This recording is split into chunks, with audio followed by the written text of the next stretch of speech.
Hi friends, పచ్చి కీర దోస పచ్చడి టేస్ట్ అయితే అద్భుతంగా ఉంటది. చాలా హెల్తీ కూడా.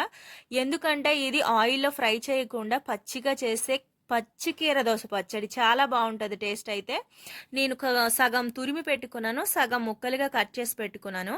కొద్దిగా కొత్తిమీర తీసి దాన్ని కూడా తరిగి పక్కన పెట్టుకున్నాను. రుచికి సరిపడా 7, 8 మిర్చి యాడ్ చేసుకున్నాను. ఇక కడాయి వేడి చేసుకొని అందులో పచ్చి శనగపప్పు, మినపప్పు యాడ్ చేసుకొని నీట్‌గా ఆయిల్‌లో ఫ్రై చేసుకుంటున్నాను. దాంట్లోకి మంచిగా ఇందాక చూపించిన పచ్చిమిర్చిని యాడ్ చేసుకొని, తరిగి పెట్టుకున్న కొత్తిమీరను కూడా యాడ్ చేసుకొని, ఆయిల్‌లో బాగా ఫ్రై చేసుకోండి. ఇలా మంచిగా లో ఫ్లేమ్ మీద ఫ్రై చేసుకోవడం వల్ల కొత్తిమీరలో పచ్చివాసన అంతా పోయి కమ్మటి వాసన వస్తది. ఇలా కొద్దిగా ఫ్రై అయ్యాక దీంట్లోకి చిటికెడు పసుపుని యాడ్ చేసుకోండి. పసుపుని యాడ్ చేసుకున్నాక దీంట్లోకే నిమ్మకాయ సైజ్ అంత చింతపండును కూడా యాడ్ చేసుకోండి. అలా ఫ్రై చేసుకొని రుచికి సరిపడా సాల్ట్‌ను కూడా యాడ్ చేసుకొని స్టవ్ ఆఫ్ చేసేయండి.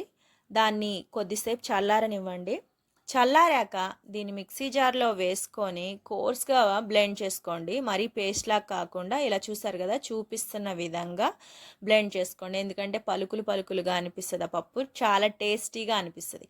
ఇలా తీసి పక్కన పెట్టుకొని దీంట్లోకి మనం ఇందాక కట్ చేసి పెట్టుకున్నాం కదా! పచ్చికీర దోసకాయ ముక్కలు, పచ్చికీర దోసకాయ తురుము.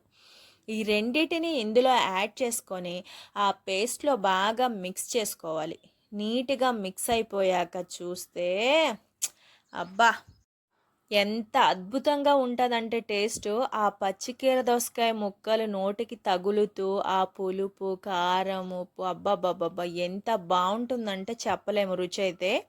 ఇక దీంట్లోకి మంచిగా జీలకర్ర, ఆవాలు, వెల్లుల్లి, కరివేపాకు, ఎండుమిర్చి ఏసి తాలింపేసుకొని దించి పక్కన పెట్టుకొని వేడి వేడి అన్నంలో కాసింత నెయ్యి వేసుకొని ఈ చట్నీతో తింటే రుచి అద్భుతంగా ఉంటది.